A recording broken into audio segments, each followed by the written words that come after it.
काल आपण एक नवीन टॉपिकला स्टार्ट केलं होतं, अल्जेब्रा ऑफ स्टेटमेंट्सला. त्या अल्जेब्रा ऑफ स्टेटमेंट्समध्ये आपण काही 9 ते 10 लॉज घेणार आहोत आणि त्या लॉजचा वापर आपण लॉजिकल इक्वलन्स आहे, आपण जो ट्रुथ टेबलचा वापर केला आहे आणि त्या ट्रुथ टेबलचा वापर करून आपण जो लॉजिकल इक्वलन्स प्रूव्ह केला आहे तोच लॉजिकल इक्वलन्स आपल्याला प्रूव्ह करता येतो. किंवा मोठे मोठे जे स्टेटमेंट पॅटर्न आहेत त्यांना इक्वलंट आपल्याला छोट्याशा सर्किटमध्ये किंवा छोट्याशा स्टेटमेंट पॅटर्नमध्ये आपल्याला इक्वलंट स्टेटमेंटच्या फॉर्ममध्ये आणता येतात. किंवा जे मोठे मोठे स्टेटमेंट पॅटर्न जे असतात त्यांना रिड्यूस करत करत करत एक छोटासा स्टेटमेंट पॅटर्न तयार करायचा जो आयडेंटिकल असेल किंवा लॉजिकली इक्वलंट असेल. तर त्याच्यासाठी किंवा आपल्याला जो क्वेश्चन विचारला जातो, एकतर क्वेश्चन दोघांपैकी एक क्वेश्चन दरवेळेला असतो, using truth table prove the logical equivalence किंवा without using truth table prove the logical equivalence. आता without using truth table logical equivalence prove करत असताना आपल्याला जे स्टेटमेंट म्हणजे आपले जे रूल्स लॉज जे लागणार आहेत ते म्हणजे अल्जेब्रा ऑफ स्टेटमेंट्स. हे लक्षात घ्या. अल्जेब्रा ऑफ स्टेटमेंट जे आता आपण कालपासून स्टार्ट केले, काल आपण 4 घेतले होते, हे 4 लॉज होते आपले कालचे. हे जे 4 लॉज आहेत ते आणि पुढे अजून 5 ते 6 अजून लॉज घ्यायचे. ओके, हे जेवढे पण लॉज आहेत तेवढे लॉज आपल्याला कुठे वापरायचे, त्या स्टेटमेंट रिड्यूस करण्यासाठी किंवा लॉजिकल इक्वलन्स प्रूव्ह करण्यासाठी. किंवा अजून आपल्याला जो स्विचिंग सर्किटचा जो एक पार्ट आहे, ऍप्लिकेशन टू स्विचिंग सर्किट, त्याच्यामध्ये जे सर्किट आहे, मोठे मोठे सर्किट असतात, मोठे मोठे पॅटर्न असतात, त्या पॅटर्न्सला रिड्यूस करण्यासाठी या लॉजचा वापर करायचा आहे, अल्जेब्रा ऑफ स्टेटमेंटचा, इक्वलन्स स्टेटमेंटचा. ओके, नाव आता पुढे जे आपल्याला घ्यायचं आहे ते लक्षात घ्या. आता नाव यांच्यामध्ये पहिलं परत एकदा रिवाइज करून देतो आणि मग आपण परत एकदा कंटिन्यू करू. नाव पहिला जो लॉ घेतला होता आपण तो आपला रेग्युलर याच्यातला होता, किंवा आपण जे लॉजिकल कनेक्टिव्ह आपण जे घेतले होते त्या लॉजिकल कनेक्टिव्ह मध्ये आपण शेवटी नोट्समध्ये या पार्ट्स लिहिलेले आहेत. पहिला जो पार्ट आहे तो म्हणजे कम्युटेटिव्ह लॉ. कम्युटेटिव्ह लॉ म्हणजे काय की जे एकमेकांशी कमिट केल्यानंतर सुद्धा त्यांच्या ट्रुथ व्हॅल्यू बदलत नाही किंवा ते आयडेंटिकल असतात किंवा ते लॉजिकली इक्वलंट असतात. आता पी अँड क्यू, इथे कोण आहे, पी अँड क्यू आहे. तर क्यू अँड पी जरी झाला, पी च्या जागी क्यू गेला, क्यू च्या जागी पी गेला, अदला बदल जरी केली तरी त्यांच्या ट्रुथ व्हॅल्यू मध्ये फरक पडत नाही. हे दोघे लॉजिकली इक्वलंट असतात. नंतर ऑर साठी पण तेच घेतलंय, P or Q equivalent to Q or P, म्हणजे हा कमिट टू इच अदर जरी झाले तरी त्यांच्या ट्रुथ व्हॅल्यू बदलत नाही. त्यालाच कम्युटेटिव्ह लॉ. आपल्याला बऱ्याच ठिकाणी कम्युटेटिव्ह लॉ यूज करायचा आहे स्टेटमेंट पॅटर्न्स मध्ये. नेक्स्ट आहे associative law. Next associative law. Associative law is related to bracket. मी काल पण सांगितलंय की असोसिएटिव्ह लॉ हा ब्रॅकेटशी रिलेटेड असतो आणि ब्रॅकेट 3 सिंपल स्टेटमेंट असतात आणि जे ब्रॅकेट असतात त्या ब्रॅकेटशी जर मी अदला बदल केली, आता असोसिएटिव्ह लॉ ओळखत असताना, कारण डिस्ट्रीब्युटिव्ह मध्ये आणि असोसिएटिव्ह लॉ मध्ये आपल्याला थोडासा गोंधळाचा पार्ट तयार होतो, पण त्याच्याकरता आपल्याला एक महत्वाची गोष्ट असते ती म्हणजे काय की त्यांचे जे कनेक्टिव्ह आहे ब्रॅकेटच्या मध्ये आणि ब्रॅकेटच्या बाहेर, ते कनेक्टिव्ह वेगळे असतात तर इथे सेम असतात तर इथे वेगळे असतात. डिस्ट्रीब्युटिव्ह मध्ये इथे दोघं ठिकाणी सेम असणार, इथे कनेक्टिव्ह एक आला की एकच राहणार, बदलणार नाही. P and Q and R equals to P and in a bracket Q and R. याच्यामध्ये जर एलच्या साईडला बघितलं तर ब्रॅकेट कोणाला होता, P and ला होता. ब्रॅकेट कोणाला होता, P and ला होता, and R बाहेर होता, बरोबर ना.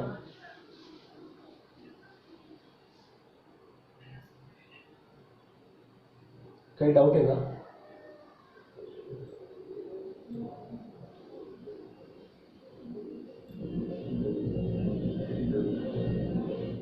ओके, नाव असोसिएटिव्ह लॉ मध्ये लक्षात घ्या की इथे ब्रॅकेट कोणाला होता, पी अँड क्यू ला होता. ब्रॅकेट कोणाला होता, पी अँड क्यू ला.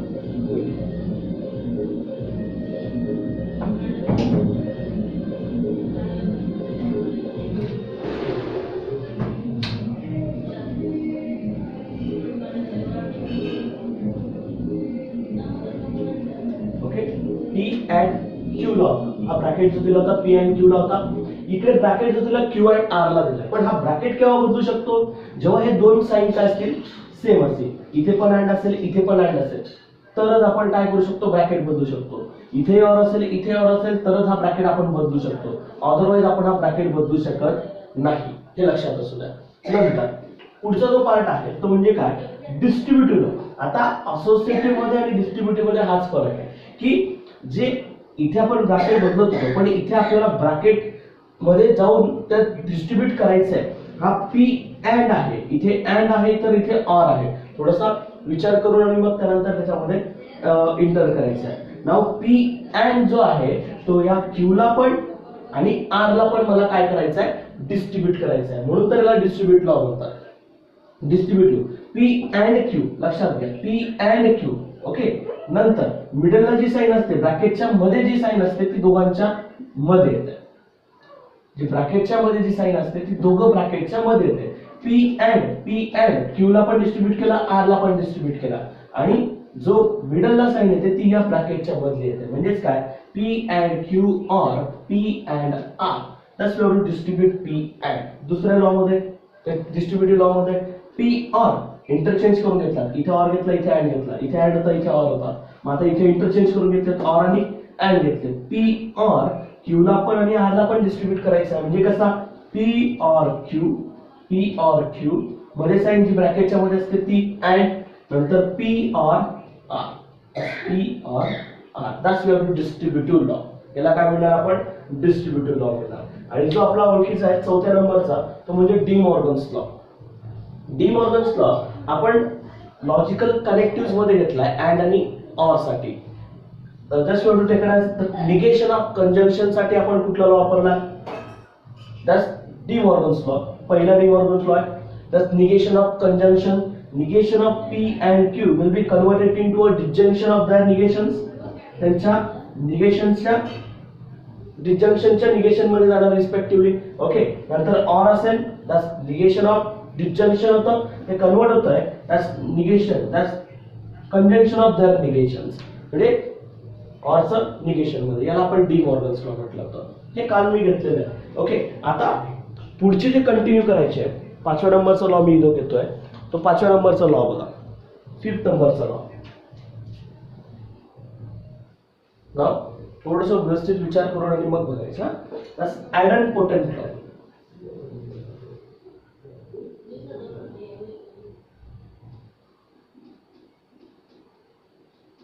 आयडेंपोटेंट लॉ फर्स्ट.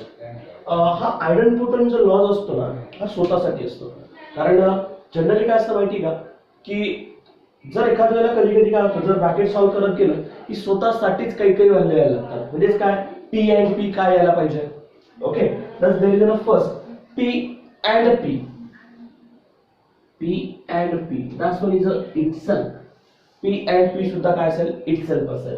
आणि सेकंड जो असेल तो म्हणजे पी ऑर पी, तो सुद्धा इटसेल्फ असेल. जर तुम्ही यांच्या ट्रूथ व्हॅल्यूज काढून बघितलात ना तर तुमचा कॉलम पी चा आणि P or Q P and P चा कॉलम सुद्धा काय येणार, सेम येणार. That's one is a idempotent law. This for itself, स्वतःसाठी P and P, P or P, that's one is equals to itself. That's equal to itself. कळतंय का इथपर्यंत काय घेतोय?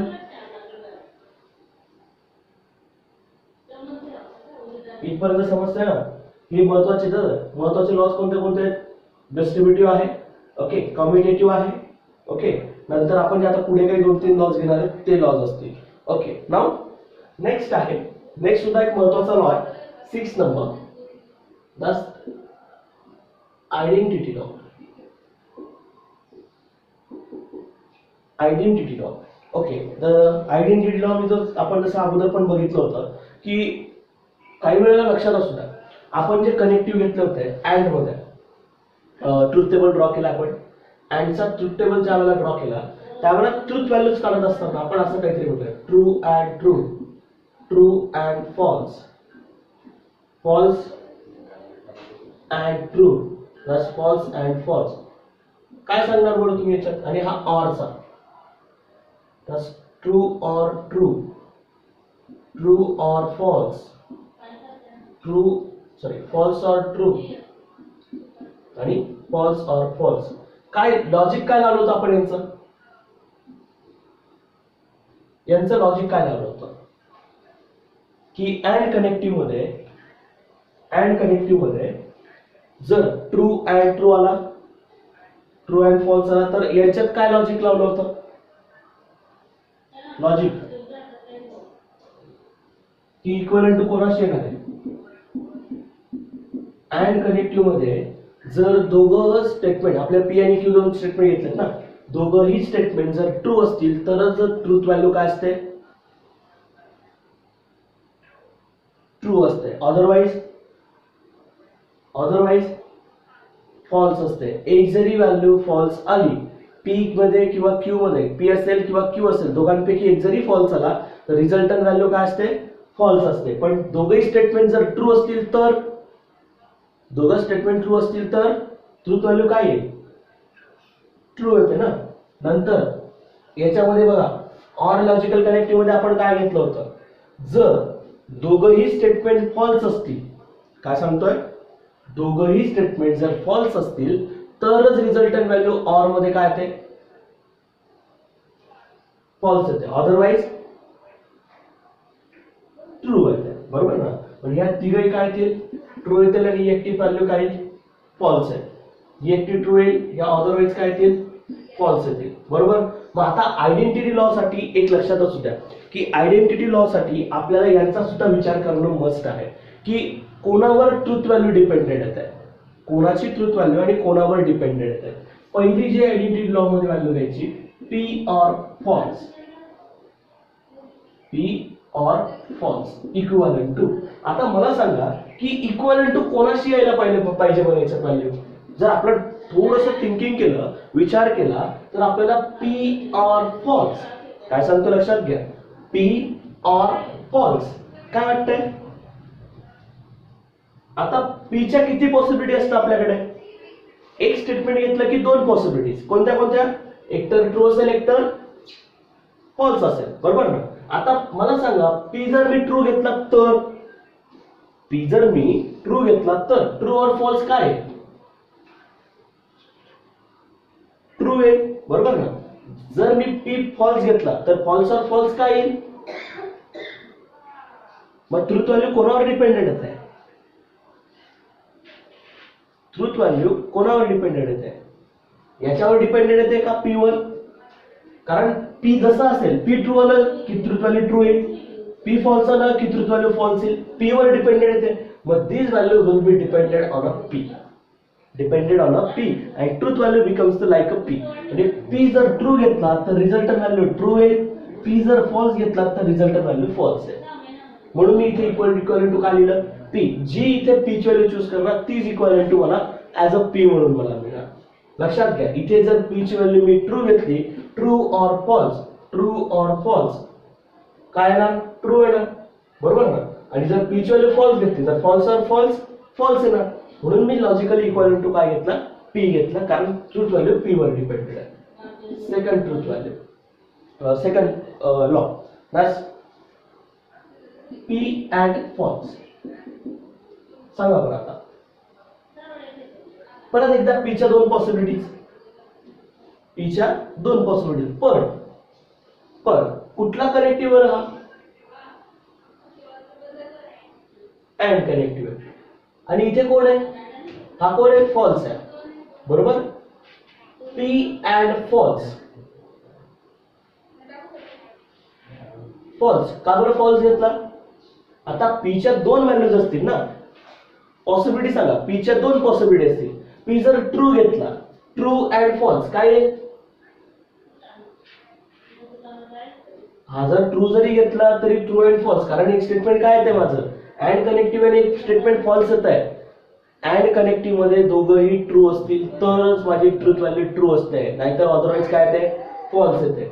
जर पी ट्रू घेतला तर तरी सुद्धा माझा फॉल्स येत आहे, आणि पी फॉल्स घेतला तरी सुद्धा माझं स्टेटमेंट काय येत आहे? फॉल्स येत आहे. म्हणजे जेव्हा जेव्हा एक्झाम्पल येईल त्या वेळेला आपल्याला विचार करून आणि मगच सॉल्व्ह करावं लागेल. किंवा हे जरी लॉज आपण म्हटलं, पण आपल्याला नावं तर द्यावं लागतील की कोणता लॉ यूज केलाय. म्हणून लक्षात असू द्या की अशा पद्धतीचं जर एक्झाम्पल आलं तर आपल्याला आपल्या थिंकिंगच्या बेसवर तिथे सॉल्व्ह करायचं आहे की कोणावर ट्रूथ व्हॅल्यू डिपेंडेंट येत आहे, कोणाशी रिलेटेड येते. हा मग पी वर डिपेंडेंट येते, मग अँड कनेक्टिव्ह असेल तर मग ट्रू आहे की फॉल्स आहे, मग आपल्याला त्याच्याशी रिलेटेड विचार करावा लागेल. विचार करून आणि मगच सॉल्व्ह करायचं. जोपर्यंत स्वतः विचार करणार नाही तोपर्यंत याच्यातला पार्ट मिळणार नाही. P or true. So P or true, which is logically equivalent to P च्या परत दोन पॉसिबिलिटी. P च्या परत दोन पॉसिबिलिटी. एकदा P ची व्हॅल्यू ट्रू पुट करून बघा. ट्रू और ट्रू, ट्रू और ट्रू, ट्रूच आहे ना. P ची व्हॅल्यू फॉल्स घेऊन बघा. False or true, false or true. कारण एक्झॅक्ट स्टेटमेंट और कनेक्टिव्ह मध्ये एक्झॅक्ट ट्रू आली स्टेटमेंटची व्हॅल्यू, ट्रूथ व्हॅल्यू, तरी this we have taken as equivalent to true, म्हणजे हा ट्रू आहे. P वर डिपेंडेंट येते का ट्रूथ व्हॅल्यू? इथे P वर डिपेंडेंट येते का?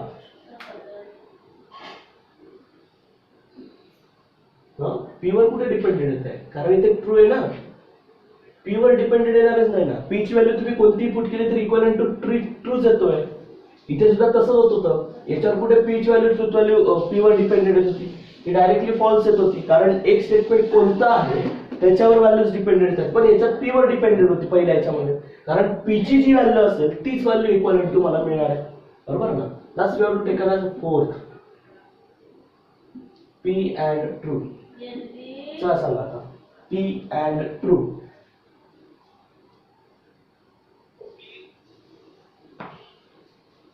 P का बरं? P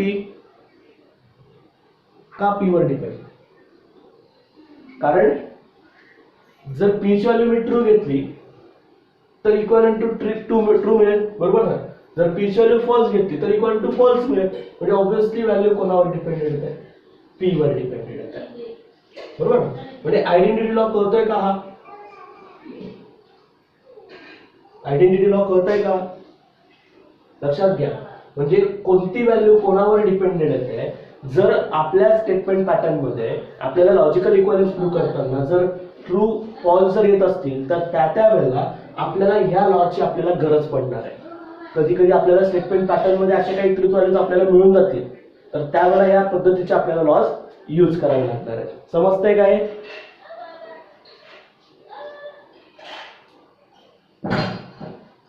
स्क्रीन रोटेट झाली असेल. बाकीच्यांची रोटेट झाली का?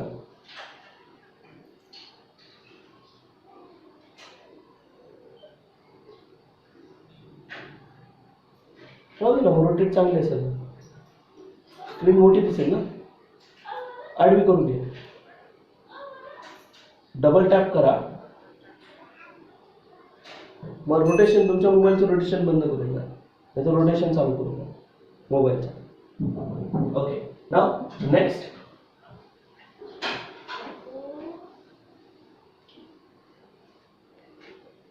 आयडिया ऑफ करून द्या. Next complement law.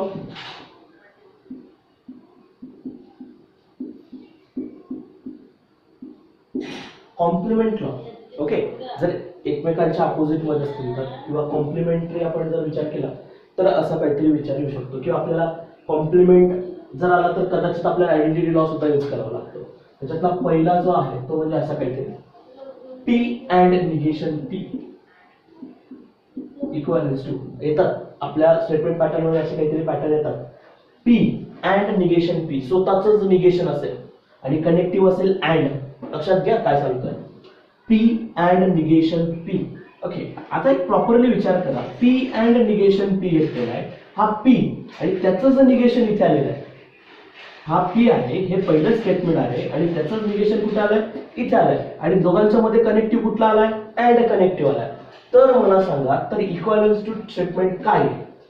Truth value equals to statement काय? आता फॉर एक्झाम्पल आपण बघू. लक्षात घ्या. P च्या किती व्हॅल्यूज असतात? पॉसिबिलिटी किती असतात? दोन पॉसिबिलिटी असतात.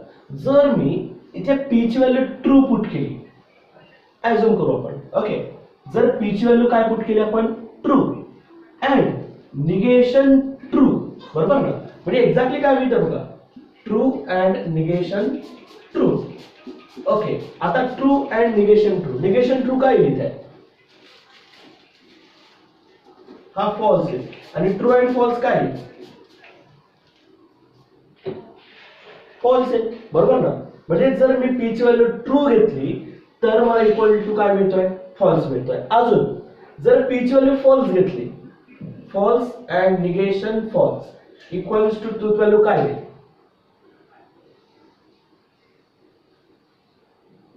False and true. काय? False and true. False and true काय येणार? परत फॉल्स. मग मला सांगा पी ची व्हॅल्यू काही असू द्या, पी ची व्हॅल्यू काही असू द्या, तर रिझल्टंट व्हॅल्यू तुम्हाला काय मिळते? जर पी ची व्हॅल्यू तुम्हाला काही ऍज इट इज घ्या, पी च्या दोन पॉसिबिलिटीज माझ्याकडे आहेत. जर पी ची व्हॅल्यू ट्रू किंवा फॉल्स पैकी कोणतीही असेल तर मला सांगा रिझल्टंट व्हॅल्यू इक्वल टू काय येणार? फॉल्स येणार. That's equals to false. म्हणजे जर स्वतःच निगेशन असेल आणि त्यांच्या दोघांच्या मध्ये अँड कनेक्टिव्ह असेल तर रिझल्टंट व्हॅल्यू ही मला फॉल्स मिळणार आहे. काय मिळणार? रिझल्टंट व्हॅल्यू फॉल्स मिळणार आहे. पण त्याच ठिकाणी जर त्याचा स्वतःचं निगेशन कनेक्टिव्ह बदलला, आता लक्षात घ्या दोन दोन लॉस प्रत्येकाचे तयार होतात. का तयार होतात? एक अँड साठी, दुसरा ऑर साठी. मग त्याचा आता ऑर साठी जर त्याच पद्धतीने यूज केलं तर मला सांगा बरं ऑर साठी काय सांगणार तुम्ही?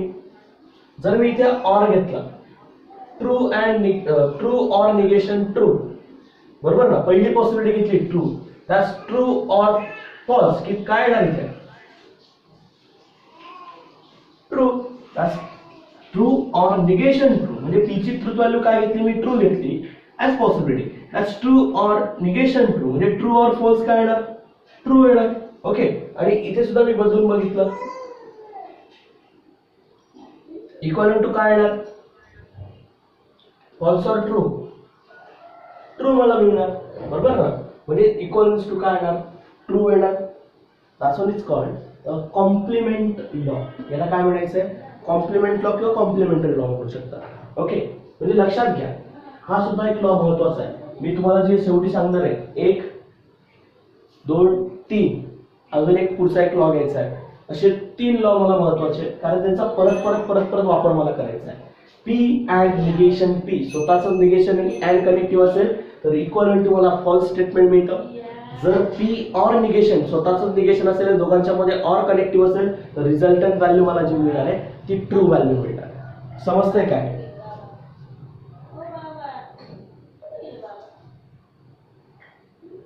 याच्यात कोणाला काही डाऊट आहे?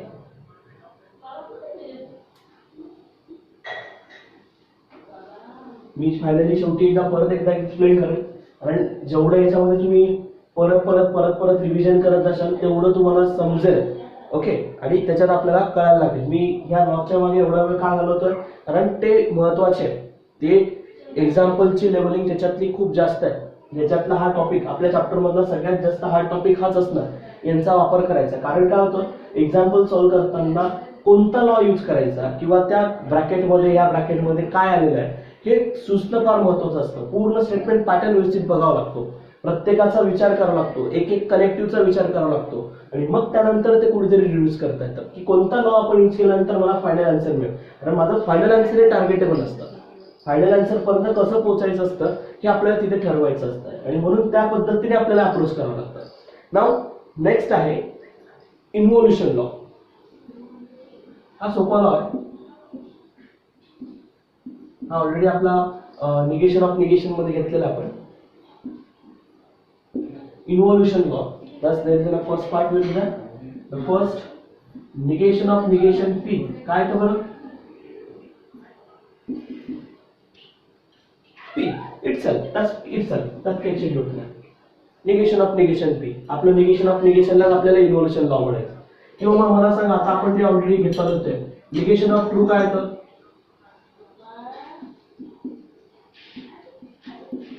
आणि निगेशन ऑफ फॉल्स ट्रू आहे. बस एवढं आपलं फक्त काय घ्यायचंय इन्व्होल्युशन लॉ मध्ये ऍड करायचं आहे. समजतंय काय? इन्व्होल्युशन लॉ सोपं लॉ आहे. ओके. नंतर 9 नंबरचा ऍब्सॉर्प्शन लॉ. हा एवढा काही वापरला जात नाही किंवा ऍब्सॉर्प्शन लॉ म्हणजे काय जर ऍड आणि ऑरचं ब्रॅकेट असतील आणि स्वतःसाठी जर ब्रॅकेटच्या मध्ये आणि ब्रॅकेटच्या बाहेर सेम स्टेटमेंट असतील तर त्याला ऍब्सॉर्ब करून आपल्याला इक्वलंट टू एक सिंगल स्टेटमेंट मध्ये आणता येईल. तर असं काहीतरी असेल.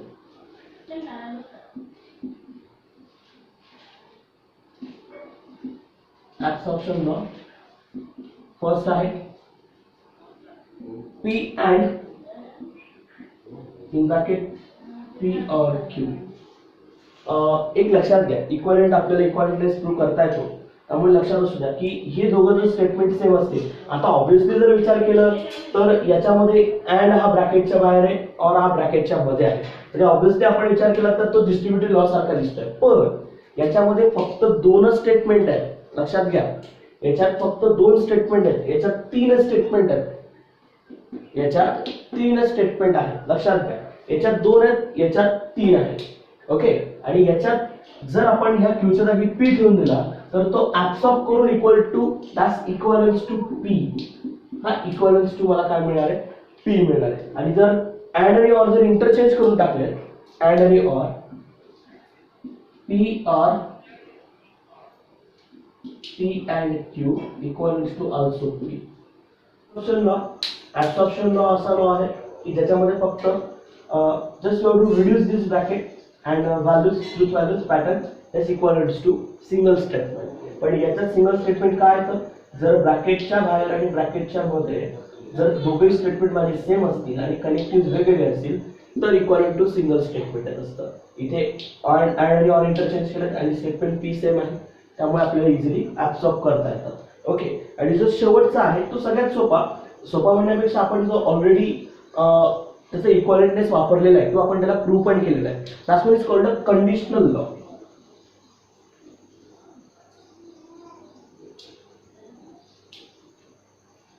कंडिशनल लॉ म्हणजे कोणता, की जो इक्वलन्स टू इम्प्लिकेशन आणि डबल इम्प्लिकेशनचं इक्वलन्स टेस्ट स्टेटमेंट्स, इम्प्लिकेशनचं आणि डबल इम्प्लिकेशनचं इक्वलंट स्टेटमेंट. आता implication, what is P implies Q?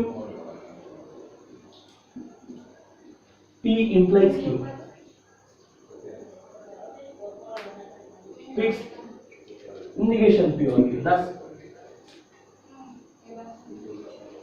That's P, the negation P or Q. Equivalent. बस आपण ऑलरेडी तो कनेक्टिव्ह मध्ये प्रूव्ह केला, इक्वलंट घेत असतानाच त्याला प्रूव्ह केलाय तो. आणि दुसरा डबल इम्प्लिकेशन साठी P double implies Q equivalents to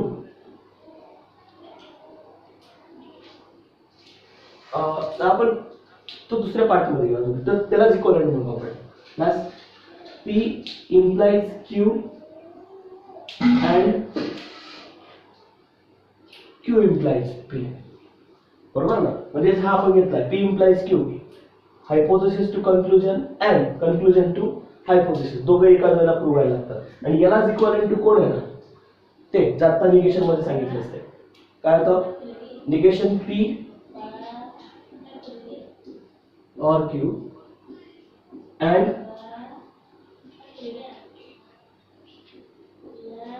negation Q और P. बस हेच तर आपले स्टेटमेंट होते ना, हे ऑलरेडी आपण प्रूव्ह केले. जर तुम्ही आपल्या लॉजिकल इक्वलन्सच्या नोटबुक मध्ये जर पूर्ण बघितलं एक्झाम्पल्स तर हे ऑलरेडी प्रूव्ह केलेले आहेत आपण. यालाच कंडिशनल लॉ म्हणतात. ऍक्च्युली जे प्रॉपरली यूज करायचे ते प्रॉपरली यूज करा फक्त. याच्यात महत्त्वाचे लॉज कोणते कोणते लक्षात घ्या. डिस्ट्रीब्युटिव्ह असेल, नंतर असेल आयडेंटिटी, ओके, हे आपल्याला व्यवस्थित समजायला पाहिजे. तर नंतर असेल कॉम्प्लिमेंट, परत परत परत परत वापरणारे लॉज समजायला. नंतर इन्व्होल्युशन आणि डिमॉर्गन्स, हे दोघे सारखेच पडतील आपल्याला, म्हणजे त्यांचा वापर सारखाच आहे, इन्व्होल्युशन आणि डिमॉर्गन्सचा. आणि डिमॉर्गन्सचा आपण ऑलरेडी अगोदर निगेशन ऑफ निगेशन सगळ्या कनेक्टिव्हच्या आपण काढलेले आहेत. आणि इन्व्होल्युशन मध्ये आपले 3 निगेशन ऑफ निगेशन येऊन जात आहेत ऑलरेडी, म्हणजे निगेशन ऑफ निगेशन पण येत आहे, निगेशन ऑफ कंजंक्शन पण येत आहे, निगेशन ऑफ डिसजंक्शन पण येत आहे. समजतंय काय,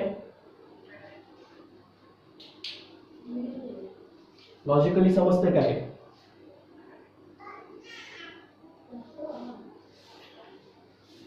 ओके, म्हणजे परत एकदा घेतो, डोंट वरी, हे परत आणून घेणं आपल्याला रिवाइज करावं लागेल, कारण डायरेक्टली पुढे नाही जाता येणार, पूर्ण आपल्याला रिवाइज करू आणि मगच पुढे जाऊ आपण ना. आता परत एकदा व्यवस्थित बघा. पहिला जो लॉ होता तो म्हणजे कम्युटेटिव्ह. कम्युटेटिव्ह म्हटलं तर कोणाच्या रिलेटेड येतो, कमिट्स टू इच अदर म्हणजे आदला बदलच्या रिलेटेड येतो. जर दोन स्टेटमेंट असतील आणि दोघांमध्ये जर अँड कनेक्टिव्ह असेल, जर दोघांची अदला बदल केली पीच्या आणि क्यू स्टेटमेंटची, तर त्यांच्या ट्रूथ व्हॅल्यू मध्ये बदल पडत नाही किंवा त्यांच्या ट्रूथ व्हॅल्यू बदलत नाही. दोघे काय येतात, इक्वलेंट येतात. म्हणजेच काय, P and Q equivalent to Q and P. अदला बदल केली व्हॅल्यू बदलत नाही. ऑर साठी पण तेच, P or Q equivalent to Q or P. नंतर associative law is related to brackets. आता असोसिएटिव्ह लॉ ओळखायचा असेल तर सगळ्यात महत्त्वाचा पार्ट जो असतो तो म्हणजे कनेक्टिव्ह. आता जर विचार केला तर इथे कनेक्टिव्ह कोण आहे, दोघं अँड कनेक्टिव्ह आहे, बरोबर. हा पण अँड आहे, हा पण अँड आहे, इथे पण अँड आहे. Just you to take in LHS मध्ये विचार केला तर ब्रॅकेट होता पी अँड क्यू ला. आरएचएस मध्ये विचार केला तर तो ब्रॅकेट गेला क्यू अँड आर ला. लॉजिकल कनेक्टिव्ह नाही बदलला, फक्त कोण बदललं, इथे कोण बदललाय, ब्रॅकेट बदललाय. स्टेटमेंट बदललेत का, पी क्यू आर ब्रॅकेट बदललेत का, नाही. ओके, पी क्यू आर नाही बदलले, फक्त बदलला तो म्हणजे तिथे ब्रॅकेटची पोझिशन. तरी सुद्धा ह्या ट्रूथ व्हॅल्यूज काय येणार, इक्वलेंट येतात, ट्रूथ व्हॅल्यूज बदलणार नाही. इथे ऑर साठी तसंच घेतलं, इथे तेच फक्त पी ऑर क्यू चा ब्रॅकेट गेला क्यू और आर ला. बस असोसिएटिव्ह प्रॉपर्टीज ती आहे. ब्रॅकेट नसेल तर असोसिएटिव्ह प्रॉपर्टीज नाही, हे लक्षात असू द्या. आणि बऱ्याच ठिकाणी सुरुवातीलाच आपल्याला असोसिएटिव्ह पासून सुरुवात करावी लागते बऱ्याचशा एक्झाम्पल्स मध्ये. नंतर डिस्ट्रीब्युटिव्हचा लॉजिकल मिनिंग जर घेतला, just you have to distribute it. Okay, म्हणजे बाहेरच्या व्हॅल्यूजना आतमध्ये डिस्ट्रीब्यूट करता आलं पाहिजे, किंवा बाहेरच्या ज्या व्हॅल्यूज आता सपोज आहे इथे डिस्ट्रीब्यूट केलेला आहे. जर तुम्हाला पी अँड कॉमन दिसतोय तर तो तुम्हाला कॉमन बाहेर पण काढता आला पाहिजे. जर इथे विचार केला हा पी अँड सारखा दिसतोय, पी अँड आणि इथे मध्ये कनेक्टिव्ह वेगळा दिसतोय, पी अँड आहे, इथे पी अँड आणि इथे ऑर आहे. ओके, दोघांच्या मध्ये ऑर आहे आणि इथे पी अँड असेल तर पी अँड तुम्हाला बाहेर काढता आलं म्हणजे तिकडनं इकडे वापर करता आला पाहिजे. आरएचएस वरनं आपल्याला एलएचएस वर येता आलं पाहिजे, एलएचएस वरनं आरएचएस वर जाता आलं पाहिजे. म्हणजे जसं आपण डिस्ट्रीब्यूट करतो तसं बाहेर पण काढता आलं पाहिजे, कॉमन पण निघला पाहिजे. नंतर इथेच P or in bracket Q and R, just to P or distribute केला क्यू ला पण आणि आर ला पण. आणि जी ही साइन आहे ही साइन असते या ब्रॅकेटच्या मधली, मिडलची साइन असते, बघून घ्या वाटलं, मिडलची साइन ही ब्रॅकेटच्या मधली असते. नंतर De Morgan's law, just you have to take it as negation of conjunction, you have to convert it negation of their disjunction of their negations, negation of disjunction converted into conjunctions, त्याचे conjunctions of their negations. Okay, नंतर idempotent law कसा असतो, P and P is equivalent to P, P and P स्वतःसाठीच P and P is equivalent to P, P or P is equivalent to P. Okay, next identity law. Identity law जर म्हटलं, जसं आपण कोणताही number जर कोणावर depended येतो किंवा आपण व्हॅल्यू ज्या घेतोय तर कोणावर डिपेंडेड घेतोय हे लक्षात घ्या. आता जर विचार केला पी ऑर फॉल्स, चला P or false equivalent to P का आला, इक्विव्हॅलेंट टू पी का आला,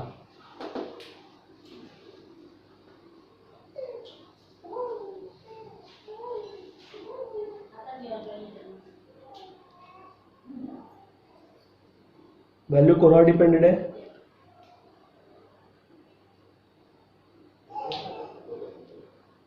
पी वर डिपेंडेड आहे, बरोबर ना. मग जी पी ची व्हॅल्यू असेल, पी जो असेल, पी ची व्हॅल्यू ट्रू असेल तर इथे ट्रू मिळेल, पी ची व्हॅल्यू फॉल्स असेल तर इथे फॉल्स मिळेल, बरोबर ना. म्हणून पी वर डिपेंडेड व्हॅल्यू आहे. इथे पी अँड फॉल्स आहे, बरोबर ना. आपल्या अँड लॉजिकल कनेक्टिव्ह मध्ये ट्रूथ व्हॅल्यू जर एक जरी फॉल्स असली, रिझल्टंट व्हॅल्यू मला काय मिळत असते, फॉल्स. म्हणून इथे पी ची व्हॅल्यू ट्रू जरी आली, फॉल्स जरी आली तर रिझल्टंट व्हॅल्यू मला इथे काय मिळणार, फॉल्सच मिळणार, कारण एक दुसरी जी व्हॅल्यू आहे ती फॉल्स आहे आणि अँड कनेक्टिव्ह असल्यामुळे रिझल्टंट व्हॅल्यू फॉल्सच मिळायला पाहिजे, अदरवाइज मिळणार नाही. P or true, P or true. आता परत एकदा पी ची व्हॅल्यू ट्रू घ्या नाही तर फॉल्स घ्या. इथे ऑर ट्रू आहे, ऑर ट्रू दोघांपैकी एक जरी स्टेटमेंट ट्रू असलं तर रिझल्टंट व्हॅल्यू ट्रू असते. मग तुम्ही पी ट्रू जरी घेतला काय, फॉल्स जरी घेतला काय, रिझल्टंट व्हॅल्यू तुम्हाला काय मिळायला पाहिजे, ट्रूच मिळायला पाहिजे. P and true, P and true equivalent to कोणावर डिपेंडेड येते व्हॅल्यू, पी वर डिपेंडेड येते का, that's value depended on p, p and true. Resultant value कोणावर डिपेंडेड येते, p वर डिपेंडेड येते. का डिपेंडेड येते, जर p ची व्हॅल्यू ट्रू घेतली तर इथे मला ट्रू मिळेल, जर p ची व्हॅल्यू फॉल्स घेतली तर मला इथे फॉल्स मिळेल. म्हणून रिझल्टंट व्हॅल्यू ही पी वर डिपेंडेंट आहे. नंतर जो येतो म्हणजे कॉम्प्लिमेंट लॉ. कॉम्प्लिमेंट म्हणजे काय, स्वतःच निगेशन, पण कनेक्टिव्ह कोणता आहे तो बघून घ्यावा लागेल. जर अँड कनेक्टिव्ह असेल, P and negation P equal to काय आहे, मी तर व्हॅल्यूज काढून दाखवल्या जातात. तर पी ट्रू घ्या नाही तर फॉल्स घ्या, रिझल्टंट व्हॅल्यू तुम्हाला इक्वल टू काय मिळेल, फॉल्सच मिळेल. एकदा अप्लाय करून बघा वाटल्यास. P or false, P or negation P, पण इथे तुम्ही पी ची व्हॅल्यू कोणती असू द्या, ट्रू असू द्या नाही तर फॉल्स असू द्या, रिझल्टंट व्हॅल्यू तुम्हाला ऑलवेज काय मिळणार, ट्रूच मिळणार. अप्लाय करून चेक करू शकता. नंतर इन्व्होल्युशन लॉ ऑलरेडी घेतलेले आपण. Involution law, negation of negation काय येतो, इटसेल्फ येतो P, negation of true false येतो, निगेशन ऑफ फॉल्स ट्रू येतो. ऍब्सॉर्प्शन लॉ, ऍब्सॉर्प्शन लॉ आणि डिमॉर्गन्स लॉ, डिस्ट्रीब्युटिव्ह लॉ मध्ये एकच सेम पार्ट आहे, तो म्हणजे काय, ते कनेक्टिव्ह, ब्रॅकेटच्या बाहेर आणि ब्रॅकेटच्या मध्ये कनेक्टिव्ह वगैरे. पण तिथे 3 स्टेटमेंट आहेत तर इथे 2च स्टेटमेंट आहेत. तिथे 3 आहेत तर इथे 2च आहेत. आणि जर 2 स्टेटमेंट आले तर ते ऍब्सॉर्ब करून, हे दोघं जर 2 स्टेटमेंट जर सेम येत असतील ते ऍब्सॉर्ब करून इक्वल टू तो स्टेटमेंट येणार आहे. हे लक्षात घ्या, इझिली आपल्याला कन्वर्ट करता येतं. नंतर जो येतो तो म्हणजे कंडिशनल लॉ. कंडिशनल लॉ म्हणजे फक्त इक्वलंट स्टेटमेंटचे पार्ट आपण घेतले, बाकीच्या याच्यामध्ये काहीच नाही घेतलंय. समजते हे?